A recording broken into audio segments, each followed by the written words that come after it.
समाज और राष्ट्र के लिए जीवन आहूत करने वाले व्रती स्वयंसेवक, कुशल अर्थचिंतक, अद्वितीय संगठन शिल्पी, आदर्श राजनेता और विख्यात पत्रकार पंडित दीनदयाल उपाध्याय से कौन परिचित नहीं होगा। दीनदयाल जी का एकात्म मानववाद 75 वर्ष पूर्व भी उपयोगी और प्रासंगिक था और आज भी है। पंडित दीनदयाल उपाध्याय का जन्म 25 सितंबर 1916 को उत्तर प्रदेश के मथुरा जिले के नंगला चंद्रभान गांव में एक सामान्य परिवार में हुआ। पिता भगवती प्रसाद उपाध्याय और मां श्रीमती रामप्यारी अपने दुलारे को दीना कहकर पुकारते थे। नियति ने दीना को अल्पायु में ही माता पिता के स्नेह और वात्सल्य से वंचित कर दिया। मात्र 3 वर्ष की आयु में पिता दुनिया छोड़कर चले गए और 4 वर्ष पश्चात मां भी स्वर्ग सिधार गई। अनाथ दीना का लालन पालन नाना महाशय चुन्नीलाल जी ने किया, लेकिन जब दीना की आयु 11 वर्ष की थी तब नाना भी दुनिया से चले गए। इसके बाद दीना की देखरेख और शिक्षा की जिम्मेदारी मामा राधा रमन जी ने ली। दीना बचपन से ही प्रतिभावान छात्र था। मैट्रिक परीक्षा में अजमेर बोर्ड से प्रथम स्थान प्राप्त करने पर सीकर के महाराजा कल्याण सिंह ने दीना को स्वर्ण पदक के साथ 250 रुपए का नगद पुरस्कार और 10 रुपए प्रतिमाह की छात्रवृत्ति दी। इंटरमीडिएट में भी दीना को बिड़ला कॉलेज में प्रथम स्थान मिला तो सुप्रसिद्ध उद्योगपति घनश्याम दास बिड़ला ने नगद सम्मान के साथ छात्रवृत्ति भी प्रदान की। बिड़ला जी ने दीनदयाल जी को अपने संस्थान में नौकरी का प्रस्ताव भी दिया। कानपुर के सनातन धर्म कॉलेज में दीनदयाल जी ने स्नातक कक्षा में प्रवेश लिया। कॉलेज छात्रावास में उनका संपर्क राष्ट्रीय स्वयंसेवक संघ के स्वयंसेवकों सुंदर सिंह भंडारी और बलवंत महासिंघे से हुआ। दीनदयाल जी संघ शाखा से जुड़ गए। इस दौरान उनको कानपुर में भाऊराव देवरस जी का सानिध्य प्राप्त हुआ। कानपुर में ही दीनदयाल जी की भेंट संघ के संस्थापक डॉक्टर केशव बलिराम हेडगेवार जी से हुई। दीनदयाल जी के मन में संघ पूरी तरह रच बस चुका था।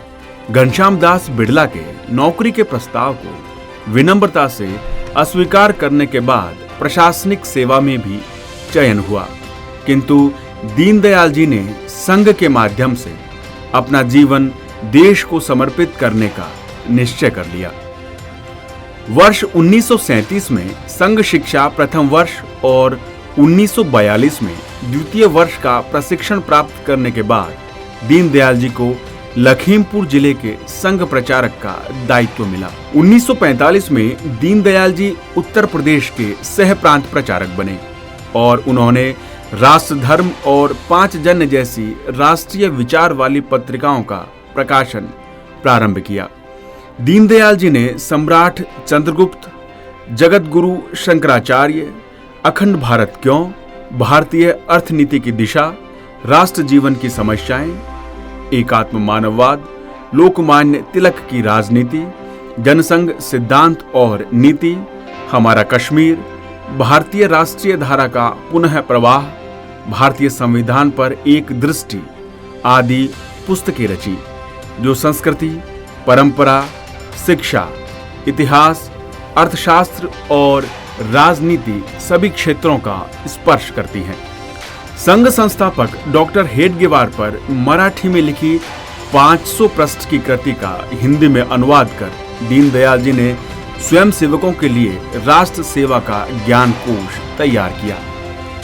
इसी कालखंड में जवाहरलाल नेहरू मंत्रिमंडल में उद्योग मंत्री डॉक्टर श्यामा प्रसाद मुखर्जी प्रधानमंत्री की तुष्टीकरण नीति से अत्यंत आहत थे। डॉक्टर मुखर्जी ने 1950 में लियाकत अली समझौते के विरोध में मंत्री पद से त्यागपत्र दे दिया। डॉक्टर मुखर्जी कांग्रेस के विरुद्ध एक सशक्त अखिल भारतीय राष्ट्रवादी संगठन बनाना चाहते थे। जब उन्होंने श्री गुरुजी के समक्ष यह विषय रखा तो इस प्रस्ताव को स्वीकृति देने के साथ श्री गुरुजी ने डॉक्टर मुखर्जी को उत्तर प्रदेश से पंडित दीनदयाल उपाध्याय और नानाजी देशमुख जैसे दो समर्पित और योग्य कार्यकर्ता दे दिए। 21 अक्टूबर 1951 को डॉक्टर श्यामा प्रसाद मुखर्जी के नेतृत्व में भारतीय जनसंघ की स्थापना हुई और दीनदयाल जी को जनसंघ का प्रथम राष्ट्रीय महामंत्री नियुक्त किया गया। 1953 से 1967 तक दीनदयाल जी ने महामंत्री के रूप में जनसंघ को एक विशाल वट वृक्ष तक पहुंचाने का कार्य किया। दिसंबर 1967 में दीनदयाल जी भारतीय जनसंघ के अध्यक्ष चुने गए। उन्होंने हमेशा स्वयं पीछे रहकर काम किया।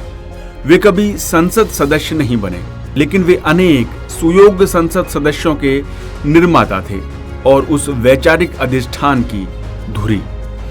दीनदयाल जी के विषय में डॉक्टर मुखर्जी का कहना था कि यदि मुझे 2 दीनदयाल और मिल जाए तो मैं देश के मानचित्र को बदल दूंगा। दीनदयाल जी की इहलोक यात्रा भी रहस्यमय ढंग से पूर्ण हुई। 11 फरवरी 1968 की रात्रि में दीनदयाल जी रेलगाड़ी से लखनऊ से पटना के लिए रवाना हुए थे। दूसरे दिन मुगल सराय स्टेशन पर उनका शव मिला। यह मृत्यु एक पहेली थी और प्रश्न आज तक अनुत्तरित है। दीनदयाल जी का असामयिक निधन समूचे देश के लिए कभी न भूलने वाला शोक और एक अपूर्णीय क्षति है।